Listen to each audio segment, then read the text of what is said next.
Un verdadero estudioso del alma humana, así se podría definir acertadamente a Carl Gustav Jung, psiquiatra suizo que dedicó su vida completa a comprenderla desde todos los enfoques que pudo: psicología, psiquiatría, antropología, medicina, arte, estudio de las religiones, filosofía, esoterismo, ocultismo y un largo etcétera, lo que lo hace completamente único y digno de ser leído. Y hoy en este canal quiero rendir tributo a este gran pensador, compartiendo una preciosa carta que escribió hacia el final de su vida para un admirador.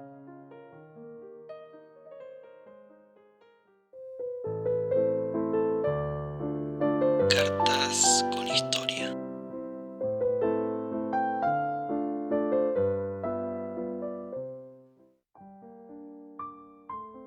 Carta de Jung a un admirador de 1960.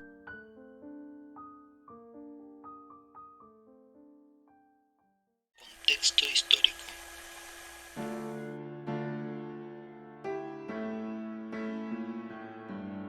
Por aquel entonces se encontraba Carl Gustav Jung viviendo apaciblemente el que sería su último año de vida, en el tranquilo poblado de Küsnacht, Suiza. Allí recibía correspondencia de personas de todo tipo, desde colegas, artistas, religiosos o simples admiradores. Para uno de estos últimos, cuyo nombre no viene al caso, estuvo dirigida la epístola que compartiré hoy con ustedes. En esta carta, respondiendo a muchas preguntas que este admirador le hizo, Jung se explaya reflexionando y dejando verdaderas joyas de su pensamiento, tocando varios temas, pero teniendo en cuenta como eje principal el que tuvo siempre a lo largo de su vida: su profunda y genuina preocupación por el estudio y la comprensión de la condición humana. La citada carta dice así.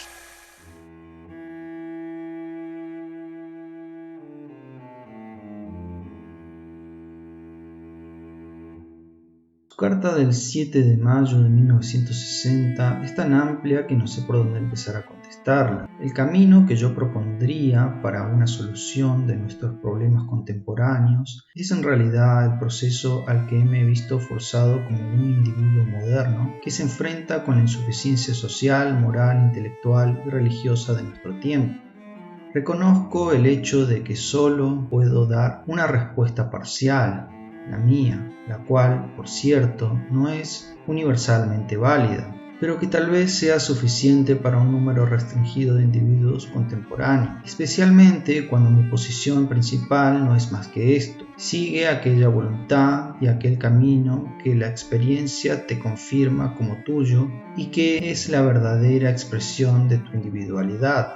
Como ninguna persona puede llegar a ser consciente de su individualidad, a menos que se encuentre estrecha y responsablemente relacionada con sus semejantes, tal persona no se retirará a un desierto egoísta cuando está tratando de encontrarse a sí misma. Solamente puede descubrirse a sí misma cuando se encuentra profunda e incondicionalmente relacionada con algunos y generalmente con muchos individuos con los cuales ella tendrá una posibilidad de compararse y de conocerse. Si bien en un supremo egoísmo se retirase a la soledad del monte Everest, descubriría lo suficiente acerca de las amenidades de esas solitarias alturas, pero nada más sobre sí mismo, es decir, nada que ya no supiera antes.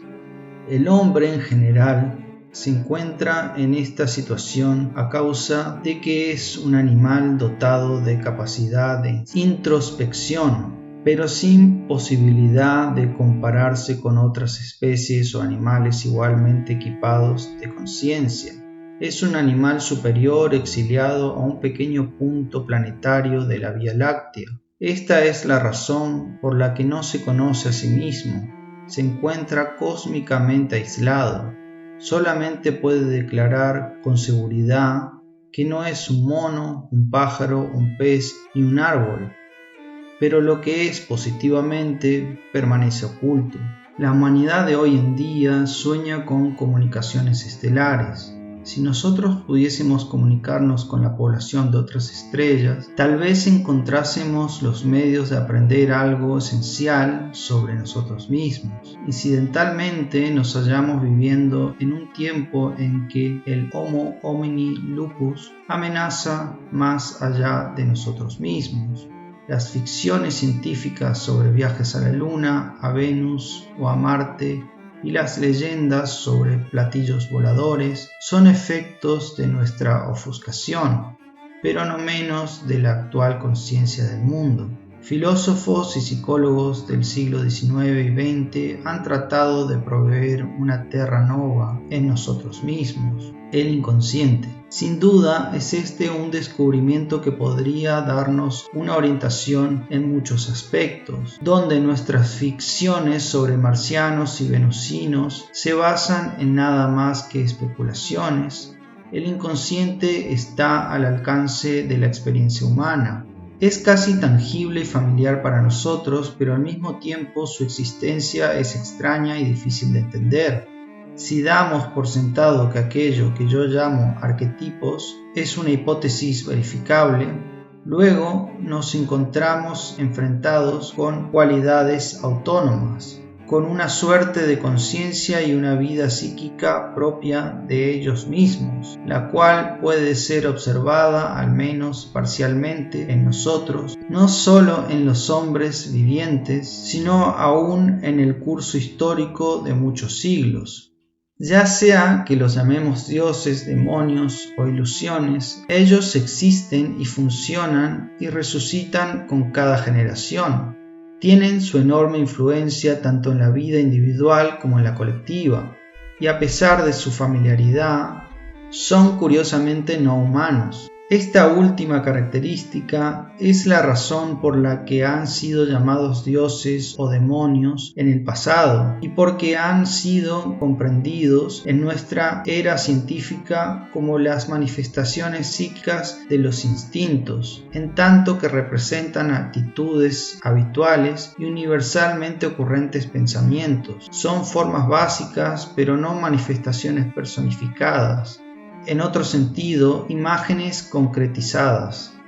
Poseen un alto grado de autonomía, el cual no desaparece cuando la imagen manifiesta cambia. Cuando, por ejemplo, la creencia en el dios Wotan desaparece y nadie más piensa en él, el fenómeno originalmente llamado Wotan permanece. Solamente su nombre cambia. Como nacionalsocialismo ha renacido en gran escala. Un movimiento colectivo consiste en millones de individuos, cada uno de los cuales muestra síntomas de wotanismo. Prueba, por consiguiente, que Wotan nunca muere en realidad y que, por el contrario, retiene su voluntad original y su autonomía. Nuestra conciencia solo imagina que ha perdido a sus dioses. En realidad, ellos están todavía allí y solo necesitan una condición general para resurgir con una mayor fuerza. Esta condición es una situación en la cual una nueva orientación y adaptación se hacen necesarias. Si este asunto no es claramente entendido y no se le da una respuesta apropiada, los arquetipos que expresan precisamente esta situación se introducen en ella y producen la reacción, la cual siempre caracteriza a estos tiempos, en este caso Wotan. Como solamente algunos individuos son capaces de escuchar y aceptar buenos consejos, es sumamente improbable que alguien ponga atención a las advertencias de una voz que avisa en el peligro de que Wotan está enseñoreándose de nuevo. Por el contrario, caerán de cabeza en la trampa. Como nosotros hemos perdido ampliamente nuestros dioses y el estado actual de nuestra religión no nos ofrece una respuesta eficaz para la situación mundial en general y la religión del comunismo en particular, nos encontramos en un aprieto semejante a la Alemania prenacionalista del año 20, es decir, estamos dispuestos a correr riesgo de un próximo y esta vez universal experimento wotanista, es decir, epidemia mental y guerra. Todavía no nos damos cuenta que cuando un arquetipo se encuentra inconscientemente constelado y no es comprendido conscientemente, estamos poseídos por él y forzados a cumplir fatalmente con su destino. Así Wotan representa y formula nuestra forma de proceder. Sin embargo, esto no soluciona, por supuesto, nuestro problema. El hecho de que un dios arcaico formule y exprese la dominante de nuestro comportamiento significa que nosotros debemos encontrar una nueva actitud religiosa, una nueva realización de nuestra dependencia de las dominantes superiores. No sé cómo sería posible esto sin un individuo. Poseemos el medio de comparar al hombre con otras animalias psíquicas y darle un nuevo lugar, en el cual arroje una luz objetiva sobre su existencia, es decir, como un ser operado y su limitada conciencia. Él debería aprender que no es dueño de su propia casa y que tiene que estudiar cuidadosamente el otro lado de su mundo psíquico, el cual parece ser el verdadero dueño de su destino. Conozco que esto es meramente un deseo pío, para cuya realización se necesitan siglos. Pero en cada eón existe por lo menos unos pocos individuos que entienden que el verdadero trabajo del hombre consiste en perseverar y traspasar su condición para las futuras generaciones y para un tiempo donde la visión interior haya alcanzado un nivel más profundo y más general. Primero, la dirección de unos pocos cambiará y en unas cuantas generaciones habrá un inmenso número. Es así imposible que la mente común dentro de esta generación y aún en la próxima sufra un cambio visible, porque el hombre actual pareciera ser completamente incapaz de comprender que, bajo ciertas circunstancias, es un extraño para sí mismo. Pero quien sea capaz de tal visión interior, sin importarle cuán aislado esté, debería ser consciente de la ley de sincronicidad, a la cual se refiere el proverbio chino cuando dice: el hombre puro, sentado en su casa y pensando los rectos pensamientos, será oído a 1000 millas de distancia. Ni propaganda ni exhibiciones se hacen necesarias. Si el arquetipo, que es universal, es decir, solitario, será, sin embargo, alcanzado y totalmente modificado, es decir, simultáneamente y en todas partes. Así, un viejo alquimista daba la siguiente consolación a uno de sus discípulos: no importa cuán alejado estés y cuán solitario te sientas, si realizas tu trabajo a conciencia y verdaderamente, amigos desconocidos te buscarán y llegarán a ti. Me parece que nunca se ha perdido nada esencial, porque su matriz está siempre presente en nosotros y desde ella puede producirse y se producirá si es necesario. Pero solamente aquellos que han aprendido el arte de retirar sus ojos de la luz cegadora de las opiniones corrientes y que cierran sus oídos a los ruidos de los slogans efímeros pueden recobrar lo esencial. Usted certeramente afirma con Multatuli, el filósofo holandés: nada es completamente cierto, y debería agregar con él: y ni esto siquiera es verdaderamente cierto. El intelecto puede exponer su profunda declaración de que no hay verdad absoluta, pero si alguien pierde su dinero, este dinero se ha perdido y esto es tan exacto como una verdad absoluta, lo cual significa que él no será consolado por la profundidad intelectual. Hay algo como una convincente verdad, pero nosotros hemos perdido su visión, debiéndose mayormente esta pérdida a nuestro movedizo intelecto, en aras del cual sacrificamos nuestra certeza moral, para no ganar, en cambio, sino un complejo de inferioridad, el cual, dicho sea de paso, caracteriza la política occidental. Ser es hacer y obrar, pero nuestra existencia no depende solamente de nuestro yo o voluntad, porque nuestro hacer y obrar depende generalmente de la dominación del inconsciente.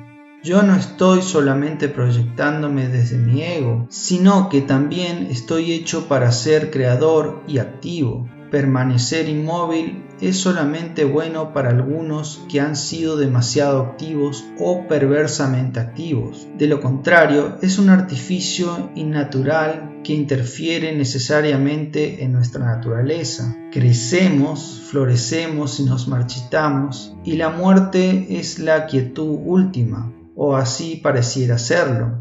Pero mucho depende del espíritu, es decir, del sentido o significado dentro del cual hacemos y obramos, o, con otras palabras, del sentido con el que vivimos. Este espíritu se expresa a sí mismo o se manifiesta a sí mismo en una verdad, la cual es indudable y absolutamente convincente para la totalidad de mi ser, a pesar de que el intelecto y su vagabundear sin fin continuará por siempre con sus pero y sus acaso, los que, sin embargo, no deberán ser suprimidos, sino también recibidos como ocasiones para seguir superando nuestra verdad. Usted ha elegido los buenos representantes del Oriente y del Occidente. Krishnamurti prefiere lo irracional, dejando las soluciones a la quietud, es decir, a sí mismas, como una parte de la madre naturaleza. Toynbee, en el otro extremo, aspira a construir y moldear opiniones. Ninguno de ellos cree en el florecimiento y el despliegue del individuo como el trabajo experimental, dudoso y engañador del Dios viviente, a quien deberíamos prestar nuestros ojos y oídos y nuestra mente discriminadora, para cuyo fin han sido inculcados durante millones de años y traídos a la luz unos 6.000 años atrás, es decir, en el momento en el que la continuidad histórica de la conciencia llega a ser visible a través de la invención de la escritura. Los hombres nos hallamos en la penosa necesidad de la verdad o de una autocomprensión parecida a la del antiguo Egipto, de la cual ha encontrado un ejemplo viviente entre los indios pueblos taos. Su jefe de ceremonias, el viejo Okbian Viano,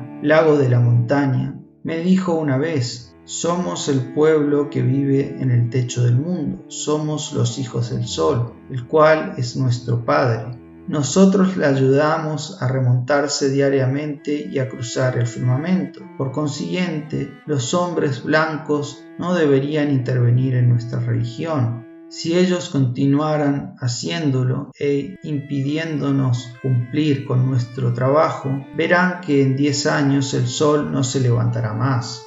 El jefe de ceremonias presumía correctamente que sus días, su conciencia y su sentido morirían destruidos por la mentalidad estrecha del racionalismo americano y que lo mismo ocurriría al mundo en total, al estar sujeto a un idéntico tratamiento. Esta es la razón por la que procuro encontrar la mejor verdad y la más clara luz que pueda alcanzar. Y desde que he alcanzado mi más alto punto, no puedo ya trascenderlo.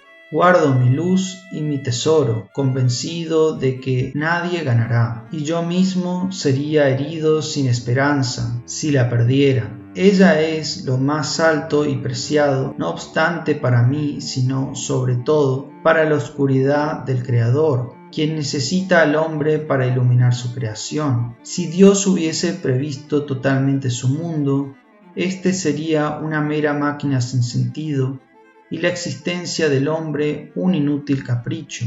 El intelecto puede vislumbrar la última posibilidad, pero el total de mi ser dice no a esto. Sinceramente suyo, C. G. Jung.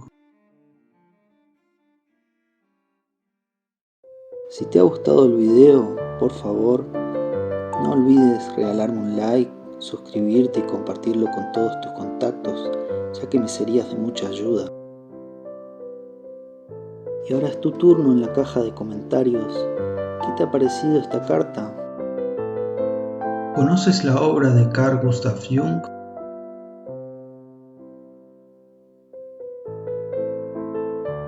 ¿De qué personaje histórico te gustaría que leyera una carta para el próximo video?